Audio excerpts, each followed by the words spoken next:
Ya, Bismillahirrahmanirrahim. Assalamualaikum warahmatullahi wabarakatuh. Kembali lagi dengan kita berdua, Surya dan Pizarro dalam Think Tank Podcast by Gaza Media. Kali ini kita mau update tentang kejadian, ya termasuk kejadian di Gaza dan Suriah ya.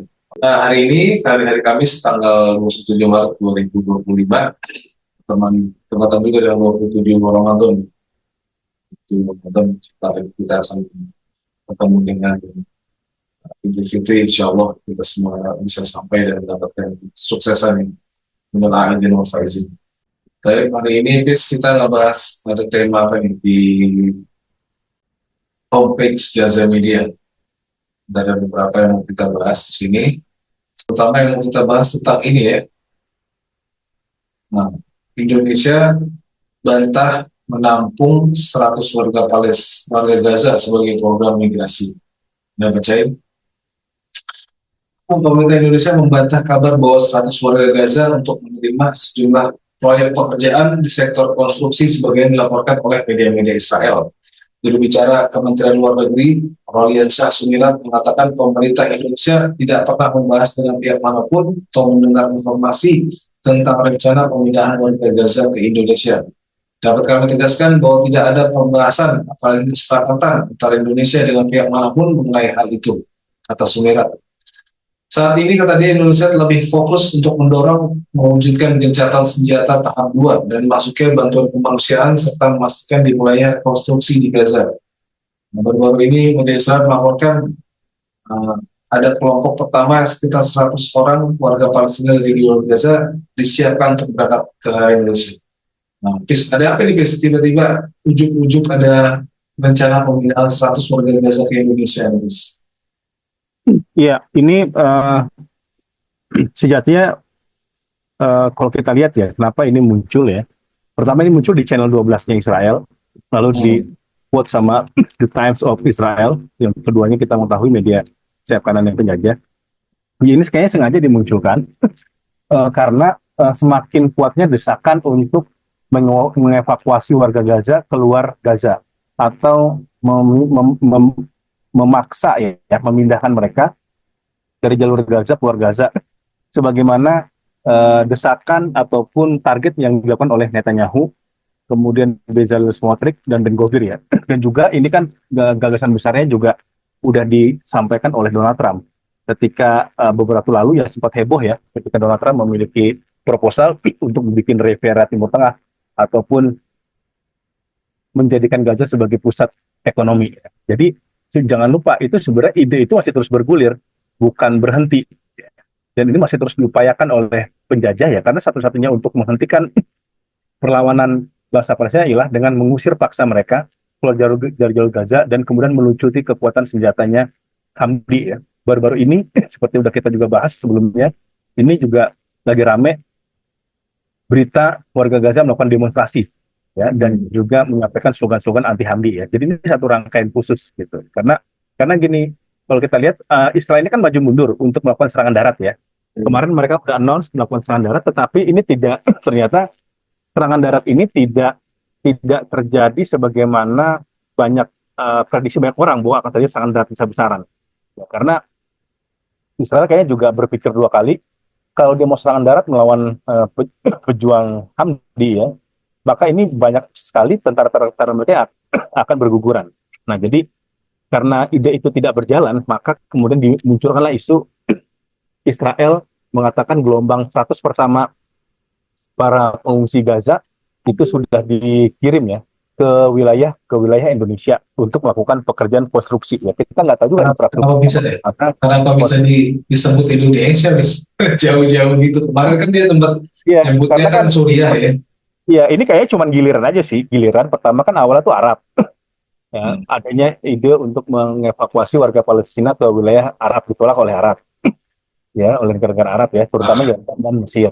Lalu kemudian dipindah lagi ke wilayah Afrika. Itu ada Somalia, Somaliland, dan ada Sudan.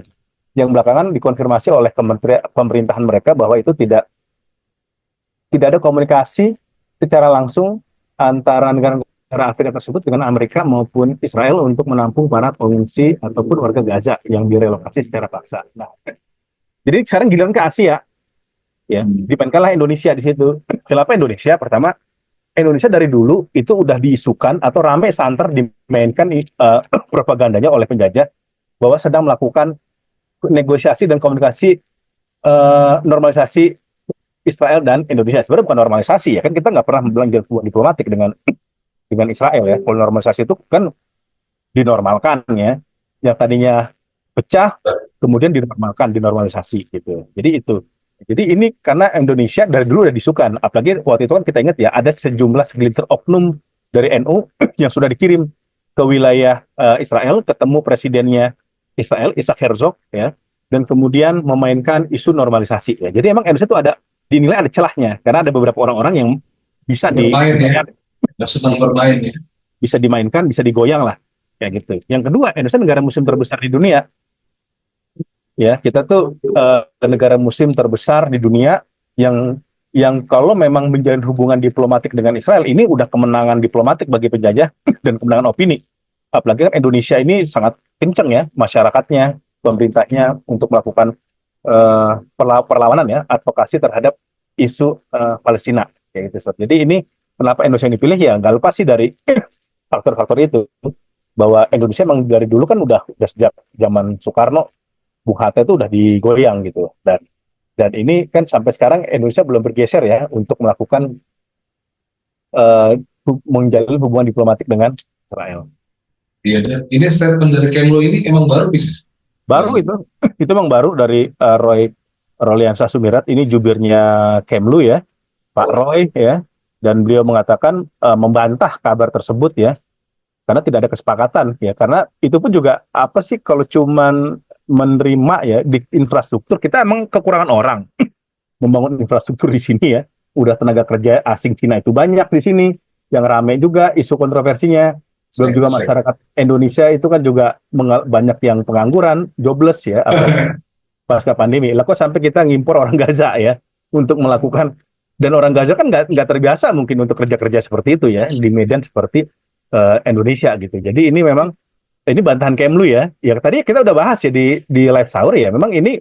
Tapi live sahur belum ada rilis dari Kemlu ya. Iya, belum ada rilis dari Kemlu. Cuman memang kita udah bisa prediksi ini kayaknya sih permainan penjajah aja, permainan Israel. Memang untuk melakukan propaganda. Karena Indonesia cukup kenceng nih netizennya. Netizen Indonesia cukup kenceng ya. Kemarin juga demo di Kedubes Amerika. Dan bantuan Indonesia ya, itu juga sangat besar ke wilayah Palestina ya. Saya kemarin yang udah pernah kita bahas, kita ngirim 18 kontainer dari lembaga-lembaga zakat berbasis ormas ya, poros itu 18 kontainer itu besar. Jadi dilepas oleh KBRI dan bekerjasama dengan Bulan Sabit Merahnya Mesir. Jadi Indonesia ini bagaimanapun dengan segala kelemahan dan kelebihan Indonesia ini masih tetap dipandang sebagai ancaman bagi pihak Israel dalam memainkan isu Baitul Maqdis. Terus kita ke ini dari Gaza kita cepat aja langsung pindah ke Suriah nih, Bos. Mufti dari Presiden Suriah yang terguling ya, mufti dari Bashar Assad namanya Ahmad Hassun ditangkap setelah mencoba kabur dari Suriah. Juga di dalam media hari ini, sumber-sumber dari Kementerian Dalam Negeri Suriah mengonfirmasi kabar ditangkapnya Ahmad Hassun, mantan mufti rezim Presiden Bashar al-Assad yang digulingkan saat dia mencoba melarikan diri dari negara Suriah. Menurut sumber-sumber itu kepada Al Jazeera, pihak keamanan umum Suriah menangkap mantan mufti itu berdasarkan surat perintah penangkapan yang dikeluarkan oleh Kejaksaan Suriah. Konfirmasi penangkapan Hassun muncul setelah beredar kabar bahwa dia ditangkap dan di Bandara Internasional Damaskus saat dia mencoba meninggalkan Suriah, meskipun tujuan perjalanan dia tidak disebutkan. Nah, pada bulan lalu ya, kemunculan Ahmad Hassun, mantan mufti rezim Assad itu memicu kemarahan dan kontroversi di kalangan rakyat Suriah. Ya Bos, kenapa si Ahmad Hassun ini begitu memicu perhatian publik Suriah keberadaan dia dan pentingnya dia supaya ditangkap ini apa? Iya, Ahmad Hassun ini bisa dibilang salah satu loyalis Assad ya. Di tengah banyak sekali ulama-ulama di rezim. Tapi dia Sunni ya, Iya, dia Sunni ya. Sunni ya. ya justru karena dia Sunni memang dipakai oleh Dipakai. Assad ya. Kalau Syiah kan nggak strategis gitu. Justru karena dia Sunni, dia justru dijadikan mufti. Jadi di tengah banyak sekali misalkan Syekh Ali Asobuni ya, itu Hmm. ulama Suriah juga yang sangat ternama, tersohor, mengarang kitab juga, mengarang tafsir juga. Lalu juga Syekh Usama Arifai, ini juga ulama kabir ya di Suriah yang sangat kencang mengkritik Bashar Assad. Dan ini beda, kalau Ahmad Hasun dia justru menjadi orang yang memberikan cap ya, Hmm. fatwa kebenaran atas tindakan-tindakan yang dilakukan uh, oleh Bashar Assad gitu. Jadi Bashar Assad kan biar terkesan tindakan-tindakan kezolimannya dan juga uh, kebiadabannya terhadap warga Suriah itu dapat legitimasi spiritual, dapat legitimasi syariah lah dalam tanda kutip ya. Maka dia seringkali meminta fatwa dari Ahmed Hasun. Walaupun ini sebenarnya ini fatwa yang sangat kontroversial. Ini karena fatwa-fatwanya ini menyetujui tindakan persekusi terhadap warga Suriah ya dengan dalih ini adanya pemberontakan, ini adanya kelompok oposisi, ini adanya perlawanan dan lain sebagainya. Tetapi tentu ya eh, para ulama lainnya nggak ada yang mau seperti itu. Mereka lebih memilih untuk berada di barisan rakyat, di Oh barisan iya, masyarakat sipil, ketimbang ada di balik tamengnya Asad gitu. Nah ini Ahmad Hasun mengambil posisi itu justru yang dia berada di sisinya Asad dan dia memberikan dukungan-dukungan terhadap tindakan kezoliman dilakukan oleh Bashar Assad sampai dia dijuluki Mufti Bom Barel kan karena iya. Mufti Bashar bom Assad gentong ya, mufti bom iya, gentong.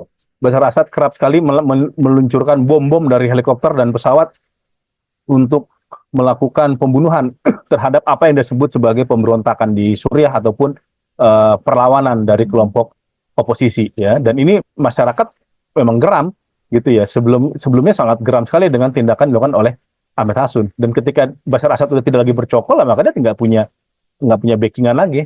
Dia nggak punya orang yang melindungi tindak tanduk dia selama ini. Dan ini kan juga Tapi nggak ada persekusi Gus ya, nggak ada persekusi ya penghakiman massa juga iya, ya, masih tidak ada masih persekusi. dijaga. Ini kita pun juga nggak tahu ini konteksnya dari ditahan, dicekal ke luar negeri ataupun ditahan atas kejahatan-kejahatan terhadap dia yang dia memberikan labelisasi pembenaran legalisasi terhadap tindakan Bashar Assad atau seperti apa ya, kita masih belum mendapatkan informasi pastinya ya, tapi yang jelas informasi yang kita dapat dari Al Jazeera Arab ya, bahwa beliau dicegah atau ditahan ketika hendak terbang dari Damaskus menuju luar negeri ya, kayak gitu ya. Dia jadi ditangkap jelang dia pergi ke luar negeri di bandara dan akhirnya ditangkap oleh otoritas tempat ya, ini Kementerian Dalam Negeri di Suriah. Ini ya, Ahmad Hasun ya. Nah, ini kita masih tunggu kabar lagi ya gimana kelanjutannya. Ini apakah beliau akan ditahan di penjara ataupun dibebaskan, kita masih belum mengetahui ya. Cuman yang jelas ini informasi dari Al Jazeera, beliau memang ditangkap ketika mencoba melarikan diri dari Suriah. Dan oh ya ini lupa ya, dia pihak keamanan menangkap mantan mufti ini berdasarkan surat perintah penangkapan dari kejaksaan. Oh berarti memang memang ini ada kaitannya dengan tindakan-tindakan dia yang mendukung rezim Bashar selama ini. Hmm. Pasti udah banyak rekorder ya. Iya, udah banyak nih dia pasti data-data yang kemudian dikantongi oleh kejaksaan dan kemudian akan mengusut ya tindakan-tindakan yang dianggap dia mendukung kejahatan perang terhadap masyarakat sipil di Suriah. Ya kalau segitu dari Suriah, mungkin tambahan ini kali ya, sempat kita tadi bahas di sahur juga, tapi mungkin belum ada yang bahas juga bahwa pemerintah Suriah dapat mencapai kesepakatan dengan SDF Kurdi untuk mengambil alih sumur minyak dan bisa menjadi sumber devisa yang halal ya, dan bisnis narkoba lagi dari yang bisnis asal sebelumnya. Betul. Baik. Mungkin itu dulu kali guys, kalau mau tambah lagi guys. Iya Dan paling sekian. itu aja, sama ini yang perlu diperhatikan sama teman-teman. Sekarang lagi ramai gelombang penangkapan di Amerika terhadap pelajar-pelajar atau mahasiswa ya, ataupun dosen yang dianggap dia ikut demonstrasi mendukung Palestina, Oh, ya. ataupun dianggap dia punya kaitan terhadap isu Palestina ya. Yang terakhir nih mahasiswa PhD di Amerika asal Turki ya, yang ditangkap ketika dia sedang mau iftar, mau buka puasa bareng, mau buka puasa bersama gitu, ditangkap karena dianggap mendukung masyarakat Palestina. Dan ini tidak hanya pelajar-pelajar dari negara Muslim, ya, termasuk Cina ya, ada pelajar Cina itu ditangkap juga oleh Amerika, otoritas Amerika karena dianggap ikut terlibat dalam demonstrasi damai, mendukung atau mengkritik tindakan genosida Israel gitu. Jadi ini Amerika double standar ya, dia mengatakan dia demokrasi, dia kemudian polisi HAM, dia menjunjung tinggi asas keadilan, asas kemanusiaan, tetapi ini orang-orang nggak pakai senjata, ini pelajar ya. Ini orang bukan bukan kombatan, bukan Hamdi, bahkan non Muslim, banyak di antara mereka itu juga non Muslim yang itu justru ditangkap. Ya. Jadi ini gelombang penangkapan dan upaya deportasi ke Muhammad Khalil ya. Ini mahasiswa Aljazair, keturunan Palestina yang yang dia memang sangat speak up ya urusan Palestina. Ini dia ditahan dan kemudian istrinya sedang mengandung, dia kemudian ditahan dan ini diancam dideportasi ya dari Amerika Serikat akibat dukungan dia terhadap bangsa Palestina. Paling itu dulu ya dari kita ya. Update hari ini singkat, insya Allah. Tadi juga kita ada podcast di sini tentang yang di channelnya Muhammad Hussein Gaza, klarifikasi dari tokoh Gaza, Dr. Atta, ya, tentang isu rakyat Gaza berontak mereka. Bisa disaksikan ntar, tonton di videonya di channel Hussein Gaza tadi di podcast. Paling demikian ya, ada dari Pizarro untuk ini dan tentang podcast di dia. Video kali ini, selamat kita ketemu dalam video-video berikutnya. Assalamualaikum warahmatullahi wabarakatuh. Waalaikumsalam warahmatullahi wabarakatuh.